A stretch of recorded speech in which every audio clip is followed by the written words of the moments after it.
আসসালামু আলাইকুম। 3 পর্বের এই ভিডিও সিরিজে হাদিসের সালাত ও আমাদের নামাজের মধ্যকার বৈপরীত্য দেখাবো। এই আলোচনার বিস্তারিত পাবেন আমার নবীর প্রজ্ঞা কি বলার কথা কি বলছি বইয়ে। ভিডিও ডেসক্রিপশন এবং স্ক্রিনে দেওয়া নম্বরে কল করে বইটি অর্ডার করতে পারবেন। হাদিসের প্রয়োজনীয়তার পক্ষে সবচেয়ে জবরদস্ত যুক্তি হচ্ছে হাদিস ছাড়া নামাজ পড়বেন কিভাবে। কোরআনে তো নামাজের সময়, রাকাত, প্রক্রিয়া, পদ্ধতি কিছুই নাই। অর্থাৎ হাদিস ছাড়া নামাজ আদায় করা অসম্ভব। এই ভিডিওতে দেখাবো যে আমরা হাদিস দিয়ে নামাজ পড়ি না। নামাজ নিয়ে মুসলিম বিশ্বের প্রচলিত ধারণার সাথে হাদিসেরও উল্লেখযোগ্য সম্পর্ক নাই। যুগ যুগ ধরে যেভাবে প্রার্থনার রেওয়াজ চলে এসেছে তার কিছু বিক্ষিপ্ত বিচ্ছিন্ন বর্ণনা আছে হাদিসে, যার সাথে সালাত অনুষ্ঠানের মূল উদ্দেশ্যের বিশেষ সম্পর্ক নেই। কোরআনে আল্লাহ বারবার সালাত প্রতিষ্ঠার কথা বলেছেন, কিন্তু মুসলমানদের জন্য আল্লাহর সম্পূর্ণ, পরিপূর্ণ এবং অনুমোদিত জীবন বিধান পবিত্র কোরআনে নামাজের পরিচিত কাঠামোর সুস্পষ্ট বর্ণনা নাই। প্রতিদিন কত ওয়াক্ত নামাজ, কোন কোন সময়ে পড়তে হবে, কোন নামাজ কত রাকাত, প্রতি রাকাতে কি পড়তে হবে, ঈদ, তারাবি এবং অন্যান্য প্রচলিত নামাজের প্রক্রিয়া পদ্ধতি সম্পর্কে কোরআনের বর্ণনা থেকে পরিষ্কার ধারণা পাওয়া যায় না। কিন্তু কোরআনের 10-15 আয়াতে আমাদের পরিচিত নামাজের প্রতিটা জিজ্ঞাসার জবাব দেওয়া সম্ভব ছিল। দোয়া বা প্রার্থনা অর্থে সালাত শব্দটি ব্যবহৃত হলেও কোরআনে সালাত প্রতিষ্ঠা বলতে প্রধানত কোরআনের নিরবিচ্ছিন্ন অনুসরণকে বোঝানো হয়েছে। রিলিজিয়াস মাইন্ডসেট, বিশ্বাসে ঢেকে গেলে বইয়ে কোরআনের সালাত ও আমাদের নামাজ অধ্যায়ে বিস্তারিত আলোচনা করেছি। নামাজের নিয়ম জানার জন্যই প্রধানত আমাদের হাদিসের প্রয়োজন পড়ে, কারণ কোরআনে নামাজের সুনির্দিষ্ট কাঠামো নাই। কিন্তু হাদিস থেকে নামাজের সর্বসম্মত কাঠামো বের করা কোনো সাধারণ শাইখুল হাদিসের পক্ষেও অসম্ভব। হাজার হাজার হাদিস থেকে ছোট ছোট তথ্য জোড়া দিয়ে ইজমা কিয়াসের ভিত্তিতে নামাজের পরিচিত কাঠামো তৈরি করেছেন ইমাম আবু হানিফা, ইমাম শাফি, ইমাম মালিক ও ইমাম হাম্বলের মতো সর্বকালের সেরা স্কলাররা।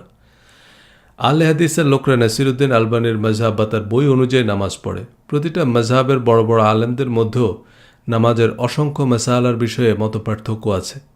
নামাজের মতো এত গুরুত্বপূর্ণ ইবাদতের অবিসংবাদিত, অবিতর্কিত, ধারাবাহিক এবং সম্পূর্ণ বিবরণ প্রচলিত হাদিসে নাই। এর কারণ রাসূল সাল্লাল্লাহু আলাইহি সাল্লামের প্রধান সাহাবীরা তার নামাজের উল্লেখযোগ্য বর্ণনা দেননি। এ থেকে খুব সহজেই অনুমান করা যায় যে সময়, কাঠামো বা অঙ্গভঙ্গি নয়, হাদিসের সালাতের মূল কথাও কোরআন প্রতিষ্ঠা বা কোরআনের নিরবিচ্ছিন্ন অনুসরণ। নামাজের ফজিলত ফাজাইলের হাজার হাজার জাল হাদিস, কিচ্ছা কাহিনীর আড়ালে পড়ে আছে সালাত আয়োজনের মূল উদ্দেশ্য। হাদিস অনুযায়ী আমরা নামাজ পড়ি না, নামাজ নিয়ে ঝগড়া করি। অমুকের নামাজ হয় না, তমুকের পিছনে নামাজ হবে না, অমুক মসজিদে নামাজ পড়া বেদাত, সুতরাং আলাদা মসজিদ বানাও, আলাদা আরবে বানাও, শিরক বেদাতের বিরুদ্ধে যুদ্ধ করো ইত্যাদি। ইসলামের প্রধান ইবাদত, যা সকল মুসলমানের জন্য সর্বাবস্থায় ফরজ, তার প্রক্রিয়া পদ্ধতি যেহেতু কোরআনে নাই, তাহলে নামাজের হাদিসগুলো বিশেষভাবে সংরক্ষণ করা আবশ্যক ছিল। কিন্তু নামাজের মৌলিক কাঠামো সংরক্ষণের কোনো তৎপরতা প্রধান সাহাবীদের মধ্যে দেখা যায় না। অসময়ের দশফর হিসাবে দ্বিতীয় প্রজন্মের ইমামরা নামাজের কাঠামো দাঁড় করানোই নবীজি সাল্লাল্লাহু আলাইহি সাল্লাম কীভাবে নামাজ পড়েছেন এ বিতর্কে বিশ্ববরেণ্য সুন্নি আলেমরাও 4টি মাযহাবে বিভক্ত। শিয়াদের নামাজ তো সিলেবাসেরই বাইরে।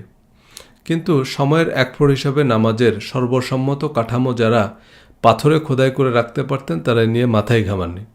নবীজি সাল্লাল্লাহু আলাইহি সাল্লামের নামাজের সবচেয়ে বিশ্বস্ত এবং নিকটতম প্রত্যক্ষদর্শী কারা ছিলেন? হযরত আবু বকর, ওমর, ওসমান, আলী রাদিয়াল্লাহু তাআলা আনহুম আজমাইন। ইতিহাস ও সিরাতের বর্ণনা অনুযায়ী নবীজি সাল্লাল্লাহু আলাইহি সাল্লাম অসুস্থ হয়ে পড়ায় হযরত আবু বকর রাদিয়াল্লাহু তাআলা আনহুর ইমামতিতে নামাজ আদায় করেন। নবীজি সাল্লাল্লাহু আলাইহি সাল্লাম কীভাবে নামাজ পড়েছেন তার সবচেয়ে নিকটতম প্রত্যক্ষদর্শী নিঃসন্দেহে হযরত আবু বকর রাদিয়াল্লাহু তাআলা আনহু। এবার প্রধান ও প্রসিদ্ধতম হাদিস গ্রন্থ বুখারী শরীফ খুলে গুনে গুনে দেখুন, সালাত অধ্যায়ে হযরত আবু বকর রাদিয়াল্লাহু তাআলা আনহু থেকে বর্ণিত হাদিস মোট কয়টি? উত্তর একটিও নয়। শুধু হযরত আবু বকর রাদিয়াল্লাহু তাআলা আনহু নয়, প্রধান সাহাবীরা বুখারী শরীফের সালাত অধ্যায়ে অনুপস্থিত। তাহলে তারা নবীজি সাল্লাল্লাহু আলাইহি সাল্লামকে নামাজ পড়তে দেখেননি? নবীজি সাল্লাল্লাহু আলাইহি সাল্লাম কীভাবে নামাজ পড়েছেন তা তারা আমাদের জন্য বর্ণনা করলেন না কেন? হাদিস ছাড়া কিয়ামত পর্যন্ত মুসলিম উম্মাহ কীভাবে নামাজ পড়বে তা ইসলামের প্রথম খলিফা ও নবীজির মনোনীত ইমাম একবারও ভাবলেন না? রাসূল সাল্লাল্লাহু আলাইহি সাল্লামের নামাজের সঠিক পদ্ধতি খোলাফায়ে রাশিদিন সংরক্ষণ, সংকলন বা বর্ণনা করেননি কেন? হাদিস সংকলনের ইতিহাস বইয়ে মাওলানা মোহাম্মদ আব্দুর রহিম উল্লেখ করেন যে হযরত আবু বকর রাদিয়াল্লাহু তাআলা আনহু তার বর্ণিত হাদিসসমূহের মধ্যে একটি কথা, একটি শব্দও যদি রাসূল সাল্লাল্লাহু আলাইহি সাল্লামের মূল বাণীর বিন্দুমাত্র বিপরীত হয়, তবে তাকে জাহান্নামের ইন্ধন হতে হবে এই ভয়ে হাদিস বর্ণনা করেননি। প্রায় 23 বছর নবীজির ইমামতিতে নামাজ আদায়ের পরও হজরত আবু বকর রাদিয়াল্লাহু তাআলা আনহুর মতো বিচক্ষণ মানুষ রাসূল সাল্লাল্লাহু আলাইহি সাল্লামের নামাজের নির্ভুল বর্ণনা দিতে পারবেন না? নবীজি সাল্লাল্লাহু আলাইহি সাল্লাম দিনে কয় ওয়াক্ত নামাজ পড়েছেন, কোন নামাজ কোন সময়ে পড়তেন, আসরের নামাজ কয় রাকাত পড়তেন, মাগরিবের নামাজের কেরাত জোরে পড়তেন না আস্তে পড়তেন, বুকে হাত বাঁধতেন না নাভির নিচে হাত বাঁধতেন, ঈদের নামাজ কয় তাকবীরে পড়তেন, এগুলো হজরত আবু বকর রাদিয়াল্লাহু তাআলা আনহু নিশ্চিত করে বলতে পারবেন না? এটা কি বিশ্বাসযোগ্য কথা? নামাজের সর্বসম্মত নিয়মাবলী নবীজি সাল্লাল্লাহু আলাইহি সাল্লামের জীবদ্দশাতেই সংরক্ষণ করা সম্ভব বা উচিত ছিল, কিন্তু খোলাফায়ে রাশিদিনের বা সাহাবীদের যুগের এমন কোনো সম্পূর্ণ ও সার্বজনীন নথি পাওয়া যায় না যাতে নামাজের ধারাবাহিক বর্ণনা আছে। এ থেকে আন্দাজ করা যায় যে নামাজ অনুষ্ঠানের মূল উদ্দেশ্যের সাথে আমাদের সমাজে প্রচলিত নামাজের অঙ্গভঙ্গি ও ফজিলত ফজায়েলের বিশেষ সম্পর্ক নেই। নবীজি সাল্লাল্লাহু আলাইহি সাল্লাম নামাজের যে বাধ্যবাধকতা আরোপ করেছেন তার প্রধান উদ্দেশ্য ছিল কোরআন প্রতিষ্ঠা। এর বাইরে আর সব কিছুই ছিল ঐচ্ছিক বা গৌণ। নামাজে কি পড়া হয়, কোরআন না হাদিস? যারা হাদিসকে ওহী মনে করেন তারা বলছেন যে হাদিস হচ্ছে ওহী গায়রে মাতলুব, অর্থাৎ হাদিস নামাজে তেলাওয়াত বা পাঠযোগ্য নয়। রাসূল সাল্লাল্লাহু আলাইহি সাল্লামের সাহাবী তাবিঈরা নামাজে কোরআন বহির্ভূত কোনো কিছু পড়তেন না। নামাজের মাধ্যমে সমাজে কোরআন কায়েম হয়েছে, সারা পৃথিবীতে ইনসাফ প্রতিষ্ঠিত হয়েছে, ভ্রাতৃত্ব, ন্যায় বিচার, সাম্য, সুশাসন নিশ্চিত হয়েছে। কিন্তু আমরা আসল উদ্দেশ্য ভুলে নামাজ পড়াকে ইবাদত মনে করি। ইবাদত শব্দের আরেকটি রূপ হচ্ছে আব্দ। আব্দ থেকে ইবাদত। আব্দ মানে বান্দা বা চাকর, আর মাবুদ মানে মনিব। চাকরের কাজ মনিবের আদেশ নিষেধ মেনে চলা, অর্থাৎ মনিবের আদেশ নিষেধ মেনে চলার নাম হচ্ছে ইবাদত। আমাদের মনিবের আদেশ নিষেধের কিতাব হচ্ছে কোরআন। আপনি একজন চাকরিজীবী হলে আপনার চাকরি বিধিমালায় বলা আছে আপনাকে কি কি করতে হবে আর কি কি করা যাবে না। আপনি সেই বিধিমালা ভালোভাবে পড়ে বুঝে সেই বিধিমালা অনুযায়ী আপনার দায়িত্ব পালন করবেন। আপনি নিয়োগকর্তা হলে আপনার কর্মচারীদের জন্য একটা সার্ভিস রুল তৈরি করবেন, যাতে চাকরির বিভিন্ন বিধান, সুবিধা, অসুবিধা, বিভিন্ন ভাতা, বোনাস, পুরস্কার বা চাকরি বিধিমালা ভঙ্গের শাস্তি সম্পর্কে বিস্তারিত বর্ণনা থাকবে। আপনার সহকর্মী বা সুপারভাইজার আপনাকে চাকরি বিধিমালা বুঝতে সাহায্য করবেন, কিন্তু তিনি যদি আপনাকে পরামর্শ দেন যে আপনার এই চাকরি বিধিমালা বোঝার দরকার নেই, শুধু প্রতিদিন 5 বার এই বিধিমালা পড়বেন। এখন মনে করেন এই সার্ভিস রুল ইংরেজিতে লেখা এবং আপনি ইংরেজি বুঝেন না, আর এই সার্ভিস রুলের একটা শব্দের অর্থ না বুঝে আপনি প্রতিদিন আয়োজন করে 5 বার এই সার্ভিস রুল পড়েন। আপনার বস দেখছেন যে আপনি আপনার সার্ভিস রুল অনুযায়ী সময় মতো অফিসে আসছেন না, আপনার যা করার কথা তার কিছুই আপনি করছেন না, আবার সার্ভিস রুলে যা পরিষ্কারভাবে নিষেধ করা আছে তা আপনি নির্বিকারভাবে করে যাচ্ছেন। আপনার বস আপনাকে জিজ্ঞেস করলো যে আপনি কি সার্ভিস রুল পড়েননি? হ্যাঁ, প্রতিদিন 5 বার করে পড়ি। তাহলে সার্ভিস রুল অনুযায়ী কাজ করছেন না কেন? কারণ সার্ভিস রুলে কি লেখা আছে তা তো আমি বুঝি না, কারণ আমি ইংরেজি পড়তে পারি কিন্তু এর অর্থ বুঝি না, তবে প্রতিদিন 5 বার সুর করে সার্ভিস রুল পড়ি। আপনার বসের প্রতিক্রিয়া কি হবে, বা আপনি বস হলে আপনার প্রতিক্রিয়া কি হবে? একজন কর্মচারী যখন চাকরিতে যোগ দেয় তার অর্থ তিনি তার সার্ভিস রুল ভালোভাবে পড়ে তার যাবতীয় দায় দায়িত্ব বুঝে নিয়ে চাকরি গ্রহণ করেছেন। সুতরাং আপনি সার্ভিস রুল দিনে 50 বার পড়ায়ও আপনার বসের কিছু যায় আসে না যদি আপনি আপনার চাকরি বিধিমালা না বুঝেন এবং সে অনুযায়ী কাজ না করেন। একজন ভালো ম্যানেজারের দায়িত্ব হচ্ছে এটা নিশ্চিত করা যে তার দলের সবাই এ সার্ভিস রুল বুঝেছে এবং সে অনুযায়ী কাজ করছে। যেসব চাকরিতে সার্ভিস রুল অক্ষর অক্ষরে পালন করতে হয়, যেমন পুলিশ বা সামরিক বাহিনীর সদস্যদের বিশেষায়িত প্রশিক্ষণ দেওয়া হয় পুলিশ বা মিলিটারি একাডেমিতে, যেখানে কঠোর প্রশিক্ষণ কর্মসূচির মধ্য দিয়ে প্রতিটা কাজ প্রতিটা সদস্যকে যথাযথভাবে বুঝিয়ে দেওয়া হয়। কোনো প্রতিষ্ঠানের সকল সদস্য নিয়ম অনিয়ম সম্পর্কে বিস্তারিত জানলে সে প্রতিষ্ঠানের কারো পক্ষে নিয়ম ভঙ্গ করা কঠিন, কারণ একটা আইন যদি সমাজের সব মানুষ জানে তবে কারো পক্ষে সে আইন ভঙ্গ করা বেশ কঠিন। সাধারণ মানুষ পুলিশের ভূমিকা পালন করে, তারা অপরাধীকে ধরে পুলিশে সুপর্দ করে। এ কারণে নতুন কোনো আইন যেমন বাল্যবিবাহ, যৌতুকের দাবি, যৌন হয়রানি ইত্যাদি বিষয়ে সরকার গণমাধ্যমে বিজ্ঞাপন দিয়ে গণসচেতনতা তৈরি করে। গণমানুষের সহায়তা ছাড়া কোনো অপরাধ দমন করা সম্ভব হয় না। রাসূল সাল্লাল্লাহু আলাইহি সাল্লাম নামাজের মাধ্যমে সমাজে কোরআন প্রতিষ্ঠা করেছেন। আরও স্পষ্ট করে বললে কেবলমাত্র কোরআন প্রতিষ্ঠা করেছেন। নামাজে হাদিস, ফিকাহ, সিরাত, ইতিহাস, আজব দুনিয়া, গজব কাহিনী পড়া হয় না, কেবলমাত্র কোরআন পড়া হয়। নামাজের তাকবীরে তাহরিমা থেকে সালাম পর্যন্ত রুকু সিজদায় যা পড়া হয় সবই কোরআন। কোরআনের বাইরে আর যেসব দোয়া দুরুদ পড়া হয় তা দলীয় সঙ্গীত। এক মাযহাবে দাত আর এক মাযহাবে বেদাত। পবিত্র কোরআনের প্রথম যে শব্দ নাজিল হয়েছে তা হচ্ছে ইকরা।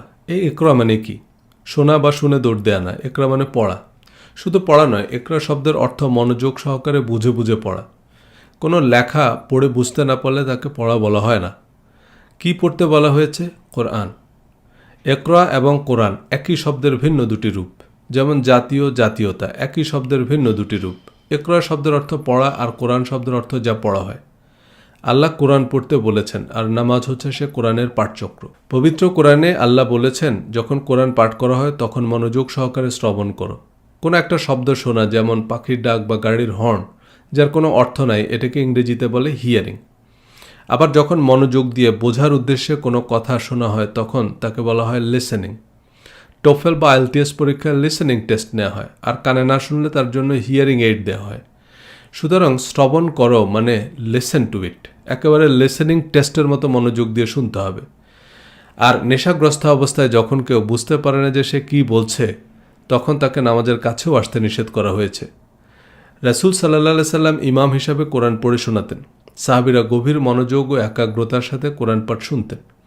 নামাজ আয়োজনের মূল উদ্দেশ্য ছিল কোরআন পড়া, কোরআন শোনা, কোরআন বোঝা, কোরআন মানা, কোরআন প্রতিষ্ঠা করা এবং কেবলমাত্র কোরআন প্রতিষ্ঠা করা। নামাজ ইসলামের মূল ভিত্তি, কারণ নামাজের মাধ্যমে সারা পৃথিবীতে কোরআনের সত্য প্রতিষ্ঠিত হয়েছে। কিন্তু নামাজের ঐচ্ছিক ও প্রতীকী রীতি রেওয়াজ, আর নাভির নিচে না বুকের উপর, জোরে আমিন না আস্তে আমিন, এসব অর্থহীন বিতর্কের আড়ালে চলে গেছে নামাজ প্রতিষ্ঠার মূল উদ্দেশ্য।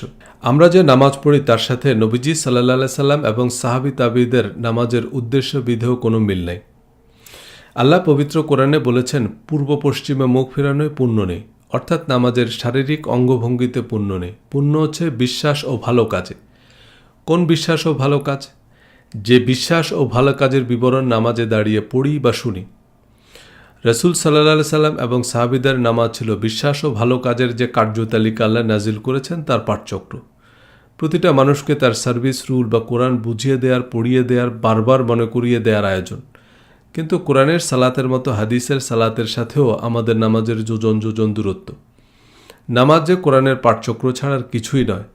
কোরআনের পাঠচক্র ছাড়া নামাজের যাবতীয় অঙ্গভঙ্গি যে ঐচ্ছিক এবং তা নিয়ে ঝগড়া করা যে আহাম্মকি, তা এ সিরিজে হাদিসের আলোকে আলোচনা করব।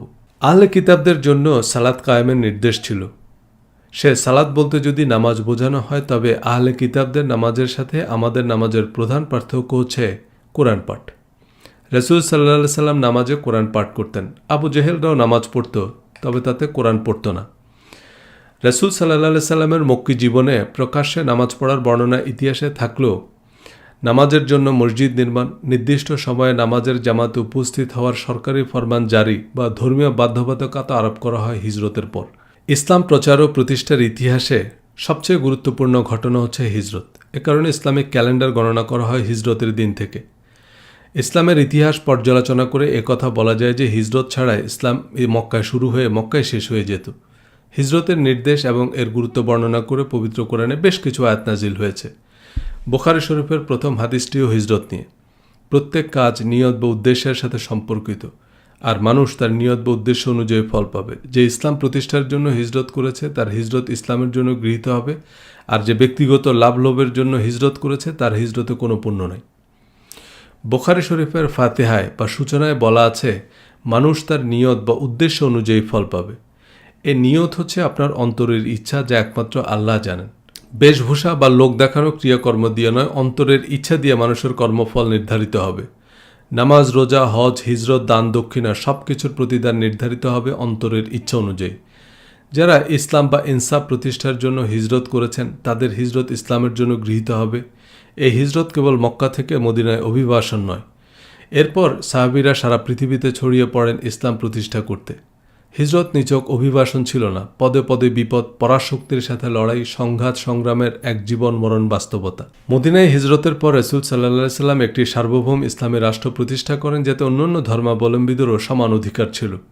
মদিনায় রাসূল সাল্লাল্লাহু আলাইহি সাল্লাম যে মসজিদ নির্মাণ করেন তা ছিল তার প্রধান কার্যালয়, বাসভবন, বিচারালয় এবং আইনসভা। অন্যান্য ধর্মাবলম্বীরাও বিচার আচার চাইতে মসজিদে নববীতে আসত। অর্থাৎ মসজিদে নববী কেবল নামাজের জন্য নির্মিত হয়নি, তবে নামাজের জামাতে উপস্থিত হওয়ার যেসব বাধ্যবাধকতা হাদিসের কিতাবে পাওয়া যায় তা কোরআনের পাঠচক্রে উপস্থিত হওয়ার রাষ্ট্রীয় ফরমান। কোরআন মদিনা ইসলামী রাষ্ট্রের আইনের প্রধান বা একমাত্র উৎস, এবং কোরআন নাজিলের প্রক্রিয়া তখনও চলমান ছিল। প্রতিদিন নতুন বিধিনিষেধ নাজিল হতো। রাষ্ট্রের নাগরিকরা রাষ্ট্রের প্রধান কার্যালয়ে উপস্থিত না হলে নতুন নতুন আইন সম্পর্কে তারা কিভাবে জানবে? তখনকার সময়ে রেডিও, টেলিভিশন, খবরের কাগজ কিছুই ছিল না। নাগরিকদের পারিবারিক, সামাজিক, রাজনৈতিক, অর্থনৈতিক এবং বিচারিক বিধিবিধান জানানোর মাধ্যম ছিল নিয়মিত বিরতিতে মসজিদে উপস্থিত হওয়া। একটা আইন বাস্তবায়ন করতে হলে সে আইন সমাজের সর্বস্তরের মানুষের কাছে প্রচার করতে হয়। নামাজ ছিল কোরআনের আইনকানুন প্রচার ও প্রতিষ্ঠার প্রক্রিয়া। মসজিদের নববীতে সর্বস্তরের মানুষের উপস্থিতিতে কোরআন পড়া হতো। আর রাসূল সাল্লাল্লাহু সাল্লামের সাথে যারা নামাজ বা কোরআনের পাঠচক্রে অংশ নিত তাদের জন্য কোরআন তো বাংলা, অর্থাৎ কোরআন তাদের মাতৃভাষা। কোরআন বোঝার জন্য তাদের তো আলাদা করে ভাষা, ব্যাকরণ কিছুই শেখার প্রয়োজন ছিল না।